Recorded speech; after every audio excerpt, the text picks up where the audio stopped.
Hai teman-teman, kali ini kita akan membahas tentang praktek membuat laporan keuangan, yaitu laporan laba rugi dan laporan arus kas. Laporan laba rugi. The main element of the income statement: revenue, expense, profit, and loss. The income statement presentation format, yaitu format bertahap dan format satu tahap. Yang pertama, laporan laba rugi bertahap.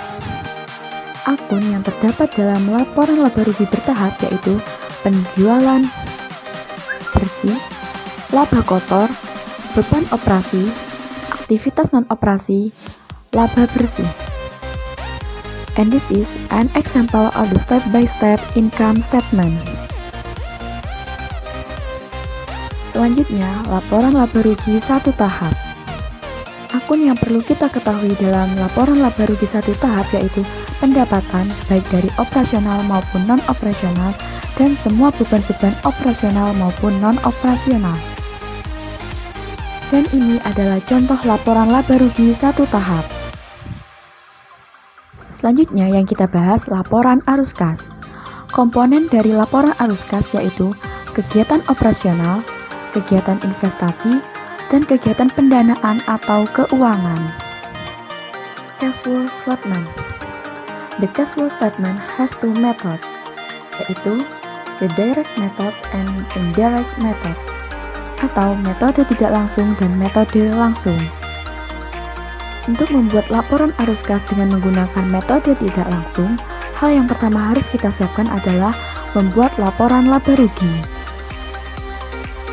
Lalu yang kedua, mengumpulkan data neraca tahun lalu dan tahun sekarang.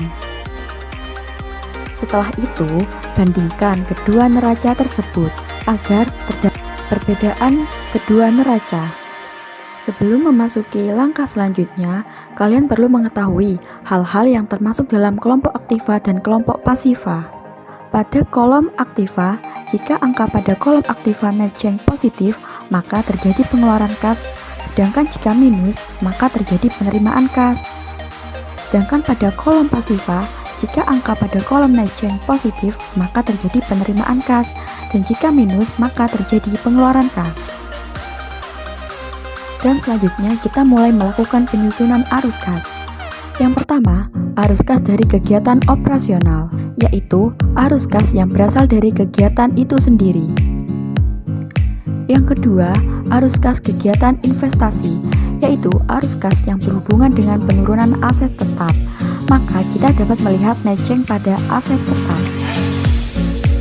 Dan yang ketiga adalah arus kas kegiatan pendanaan atau keuangan, yaitu arus kas yang berasal dari transaksi yang mempengaruhi utang dan ekuitas perusahaan. Setelah kita membuat laporan arus kas dengan menggunakan metode tidak langsung, maka kita dapat mengetahui total kegiatan kas, saldo awal kas, saldo kas seharusnya, dan saldo akhir kenyataan.